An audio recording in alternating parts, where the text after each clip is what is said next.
Joining us today. Today's presentation, we are talking about how to master the interview.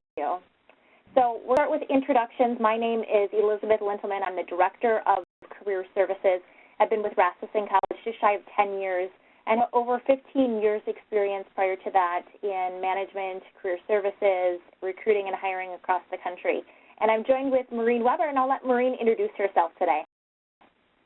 Welcome. As Elizabeth said, my name is Maureen Weber. I'm a career services advisor, one of the advisors at Rasmussen College. I have a little over 3 years experience working with students and alumni, advising them on job search strategies, job search skills, and career development.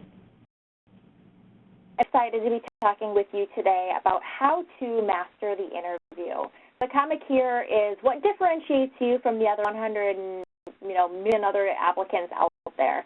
And that's really what Maureen and I want to help you do. If you've gone far enough to have gotten an interview, we want to help you prepare and really master those skills to really wow those employers. So today we're going to talk about some basics. We're going to talk about what to wear, when to arrive, what to bring. We're going to dive into the different types of interviews that you might experience, and then we're going to walk through how to prepare for the interview. Turn it over to Maureen to really just dive into what some of those basics are in terms of what to wear. So first of all, what we want to stress is that we want a really professional appearance. We want you to dress for success. So definitely plan out ahead of time what you are going to wear so there's no last-minute surprises or adjustments, because that can be very stressful. We encourage you to be very conservative. So for men and women, a solid dark suit would be great. For men, and women, the shirt and the blouse, again, a solid color would be perfect. Men, we're obviously going to have a tie and a belt to go with that. The tie can be a pattern, but kind of a conservative pattern. You're also going to want to have your hair well cut and limit your jewelry, because we definitely don't want you fitting with your hair or jewelry while the interview is going on. Excellent points. I also want to reiterate the fact that scents can be very overwhelming as well. So think about that if you're a smoker, making sure you're not grabbing a cigarette before you run into an interview, or if you tend to wear perfume like I do, make sure you're just not dousing yourself in that perfume, because those scents can really overpower and overtake your interview. So I've also encountered some situations where students are saying to me, well, I don't have money to go out and buy a new suit, so can I just wear my scrubs or, something maybe a little bit more casual to an interview? And that I say, I would encourage you to check out your local thrift stores or consignment stores. Nobody's going to know if it's a gently used suit versus a new suit, but you definitely want to put your best foot forward. When to arrive, it's so important that you are timely. You really want to make sure that you are early. So I'm saying like 10 to 15 minutes early. I'm not saying like an hour early, right? You have to be respectful of the interviewer's time as well. Make sure you know about your destination ahead of time, know about construction, know about road closures, know about where to park. All those factors can be really stressful the day of, so I would encourage you to do a dry run prior to your interview. And really remember that interview begins once you enter those grounds. So even if you are parking, maybe you're not cutting somebody off, because that person you're cutting off to grab that good parking spot might be the person you're interviewing with. So you really want to be cautious of when you're entering the grounds, when you're entering the building, making sure you're holding open doors for individuals, that you're greeting everyone with a smile. Again, you never know who you're going to come across.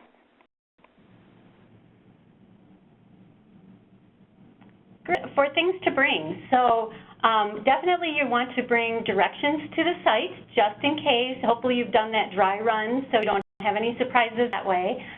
You're also going to bring a nice folder or a Padfolio, very professional in appearance, and in that you can put extra copies of your resume. In case there's additional people at the interview and they don't have them along, you'll just look on top of your game when you pull out your extra copies of your resume for them.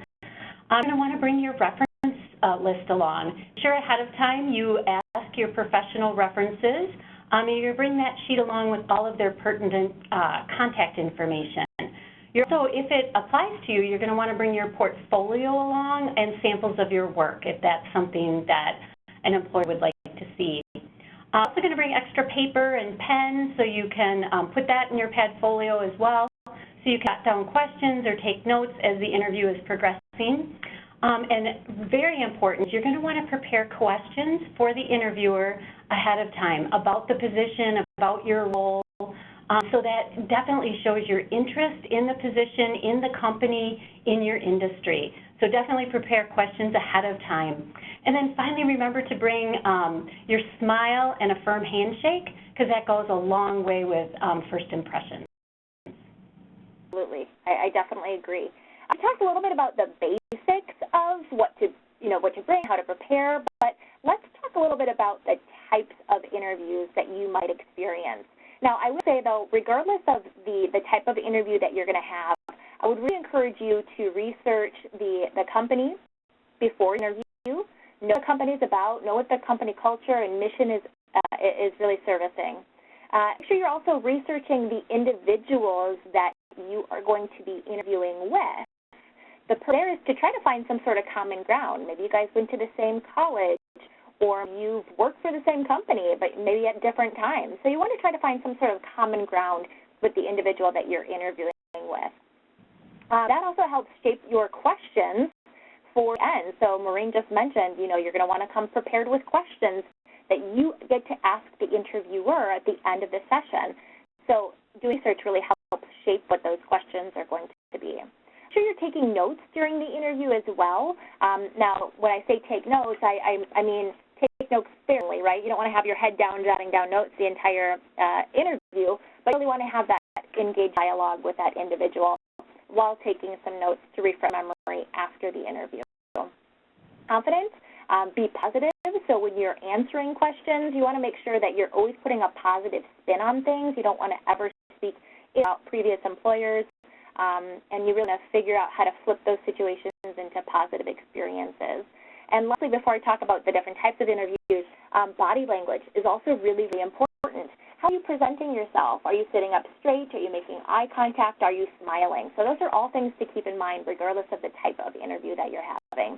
Now, one type of interview that you might experience is going to be a phone interview, and I've done lots of phone interviews, and I can tell you where you are if you are on the phone in a place that maybe you shouldn't be. For example, the restroom. Maybe you have your kids running around in the background.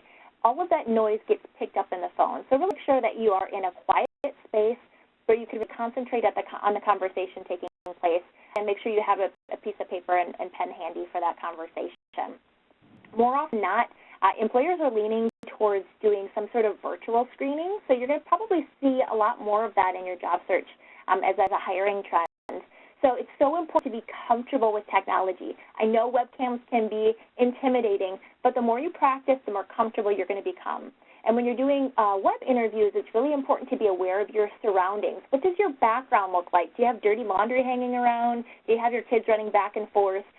Do you have a clear phone connection? How does your interview or your internet work, rather? So those are some really important things to consider with virtual interviews. Most common, I'd say, would be the in-person, face-to-face interview, and making sure you're bringing those items that Maureen had outlined. So making sure you're coming prepared with questions, you have your resume, and that you're really confident in that dialogue. Again, are you making eye contact? Are you looking at the floor? Are your arms crossed? What kind of body language are you relaying in that one-on-one interview? Panel interviews are also common.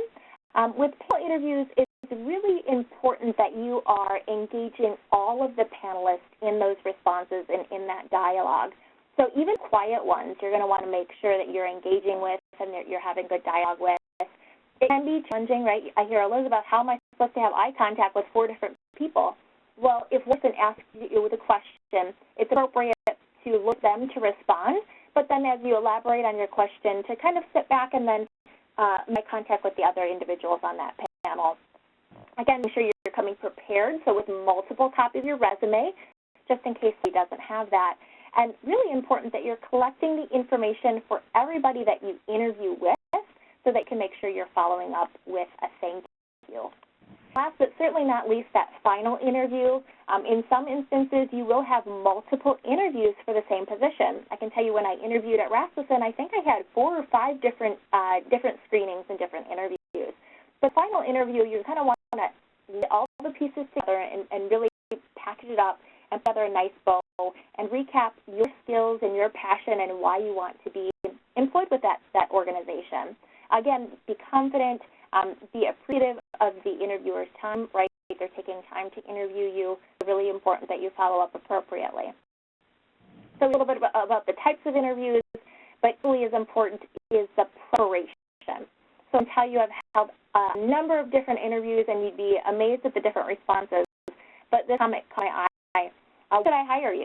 Well, because you have a job opening, right? So that does not tell me as an employer why I should hire you. How are you going to improve this organization? How are you going to bring efficiencies to this role? That's really what I'm getting at. So I'm going to turn it over to Maureen to talk a little about that interview preparation. So absolutely, you've secured that interview, you're getting really excited for it, so you're going to want to prepare for it. So first of all, you're going to have to do your homework. So it's going to take a little bit of time and effort. You want to understand that employer and the industry that you're seeking a job in. You also want to see if you can find out information about the interviewer, because as Elizabeth said, you want to find some kind of common ground with them. You want to connect with both the company and the person interviewing you. You also want to know the job that you've applied to and how you fit in the role within the organization. So all important. How can you find out this information? Well, there's lots of different resources. So first of all, go right to the company website. There's lots of information there about their culture, about their values. Their mission statement will be on their company website. So you can definitely get a feel for the company and for what's important to them. So lots of great research about the company, about their services, their products. So definitely that's a great place to start. You're also want to just Google the company. So there may be some newspaper articles about them, some press releases. Maybe they have a new product or a new service they're launching. So you'll want to read up on that as well. Also, Job Connect. So that is Rasmussen College's online job board. So you can go there because there can be a description of the company and some of the positions they're looking for. You also can find recruiters' names in there as well. So great information there in Job Connect. LinkedIn is a professional networking site, and you can also search by company in there to see information about the company, about the type of positions they're interviewing for, and also, again, about the recruiters. So very valuable information in there, and you can certainly connect with your recruiter on LinkedIn as well. Also, don't forget about your network. So your network is going to be your friends, your family, your neighbors. Maybe some of them work at that company and will be a valuable resource for you to gather information. And then finally, again, newspaper articles, press releases, anything about the company. It might tell you a little bit, maybe they're involved in the community, maybe they joined in some kind of organization within your community. So again, another chance to find a common ground and connect with them. So that's one piece of it. Another part of your homework is going to be you're going to prepare some responses to interview questions. And so what you're going to need to do is prepare by thinking about 5 to 6 different situations where you really excel, where you've accomplished something really amazing in your professional life. And so you want to jot those down, and you want to have stories to go along with that to demonstrate your skills. One of the ways to prepare these answers to the interview questions is using what we call the STAR method or the STAR story. And I'll kind of talk you through it. So STAR is an acronym. The S stands for situation. And by situation, we mean to describe the background, set the scene for the recruiter to tell them kind of what's going on in your story, the who, the what, the where. T stands for task. So it's going to be your goal or your assignment within that story. It stands for action. So those are going to be the steps that you're going to take, the skills that you're going to utilize And this is a place for you to really shine, to show what your strengths are and what your skills are, how you're going to go about accomplishing, what actions you're going to take for that task. And R is going to be the result, which is the outcome. And that's very, very important because you obviously want to have an outcome and a very positive one for all of your steps that you've taken. So you want to be real specific and make sure you show how you really shined and how your skills were highlighted through that process. I'll give you a little bit of an example. So a common interview question that you can be asked is, tell me about a time that you went above and beyond in your job, in your role. And using the STAR method, I'm going to give you an example of a story to demonstrate my skills. So I was a part of a group project where we were doing a presentation for a client, and we really wanted to land this client. The presentation was that afternoon, and the group was all meeting, and at the last minute, the group leader, the supervisor, couldn't make it because of a snowstorm. So they got stuck in the snowstorm, couldn't come. So I was always looking for an opportunity to take some leadership role, so I volunteered to be the team leader since the supervisor couldn't make it. And so we all met as a group, and we I delegated tasks. I reviewed all of everyone's work so that the presentation would flow really nicely, and all the while I kept communicating with my supervisor by phone because we wanted to make sure we really had a great presentation. And we were able to conduct the presentation that afternoon with the client. They were very impressed. We did land the client, and then later on, because of that instance, when there was an opportunity for promotion, I was offered that promotion. Again, just a little demonstration of how the STAR story works. And I want to prepare 5 to 6 of those, highlighting different strengths and skills. And definitely practice, practice, practice, because the more you do it, the more it's just going to flow a lot smoother, and you're going to feel very confident in that interview. Another way you can prepare is through another resource that Rasmussen College has called Optimal Resume. And you can complete a mock interview through Optimal Resume, and one of the career advisors will provide feedback to you. So just a really great resource that we have at Rasmussen College. When you're practicing, either practice out loud, practice in front of a mirror, practice with a friend. The more feedback you get, the better you'll feel confident. Also bring your passion to the interview. Make sure you smile, you're making eye contact, you're passionate about your industry, about that job, because that's really going to shine through, and the employer is really going to appreciate that. And again, as we mentioned before, make sure you're bringing questions along to ask to show your interest in that position. I love all excellent points, Maureen. I think going through that STAR example was really helpful, and so I wanted to spend some more time talking some examples, because I think it makes a difference when you can hear somebody's response, and you can hear a good response versus maybe a not so good response. So one of my favorite questions to ask when I start an interview, it kind of sets the stage, is tell yourself. Maureen, why don't we go ahead and maybe we'll just practice you and I. I'm going to ask the question, and why don't you give me a response that doesn't sound so good, and we'll revisit it, and then we'll perfect it. Tell me about yourself. So I'm married, have 2 daughters. I spend a lot of time doing activities with my daughters. In my free time, I like to hike and I like to read. I can tell you I've heard something similar in many interviews that I've conducted. And while I love hearing that personal information from Maureen as an employee, I don't hear about it in the interview because it doesn't help me make any hiring decisions. It doesn't help me understand what value you're going to bring to the position, what value you're going to bring to the company, your career pathing opportunities. It really doesn't help me make that hiring decision in a positive way. When you're responding to that tell me about yourself, what you're really saying is tell me about your education, tell me your experience, tell me about your career plans. So considering that, let's revisit that question, Maureen. Why Tell me a little bit about yourself. Great. So I am a recent graduate from Rasmussen College. I earned my diploma in the medical assisting program. I also just recently completed a 6-week externship at a dermatology clinic. So I'm really excited to start using my education and skills at your clinic. It's so much more impactful because it tells me about her education. It tells me very specifically that she had a dermatology externship. So it's very specific, and it really helps me understand why it is she's in talking with me today.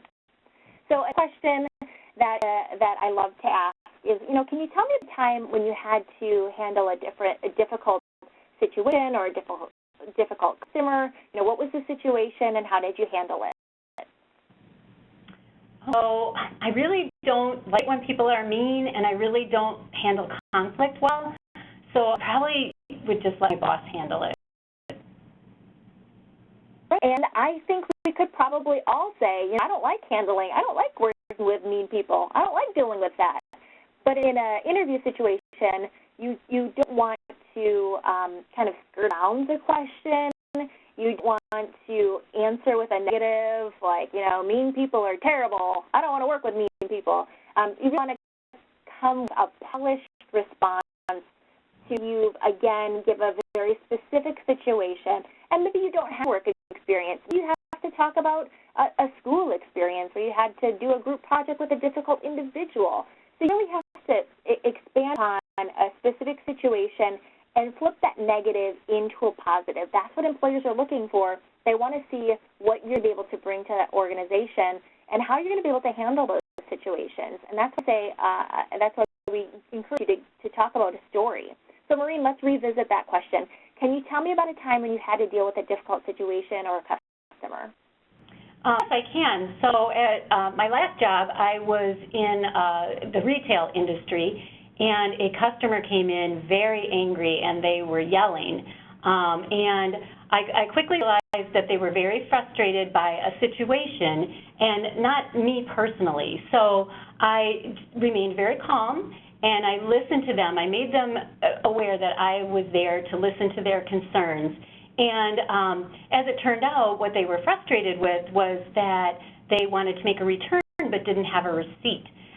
So I calmly listened carefully, calmly explained that we weren't allowed to give back cash when there was no receipt, but that I could certainly give her store credit that she could use at any time in the store. And the customer was very relieved. They were very happy with that solution, and it was a win-win for both of us. And the customer left saying she would definitely be back to shop with us again. Maureen's response as she emphasized how she listened. It was a very detailed story where she provided what the situation was, why the customer was upset, and what Maureen did to rectify that situation, and then the results of it. So as an employer, I'm thinking, gosh, if Maureen encounters a challenging coworker or client, how is she going to handle that? And Maureen just gave an excellent example of how she overcomes that barrier. So we're going to leave you with a few departing thoughts for today.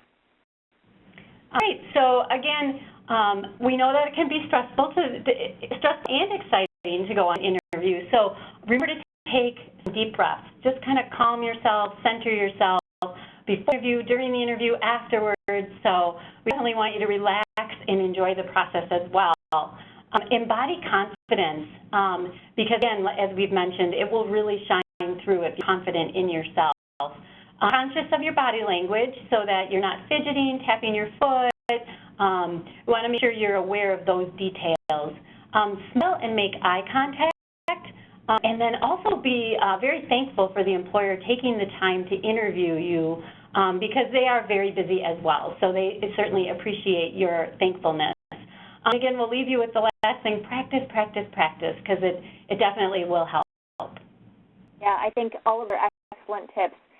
What I always say, I really like that confidence bullet point there, Maureen, particularly because if you are not confident in your own skills and ability, you can't expect anybody else to be confident and hire you. So you really have to practice, be confident, be aware how you're presenting yourself. So with that, Maureen and I thank you for your time. We certainly appreciate you joining us today. And for more information on a variety of different professional development topics, I would encourage you to subscribe to our Rasmussen College Library and Learning Services YouTube channel, where you can find a lot of great content. Thanks so much.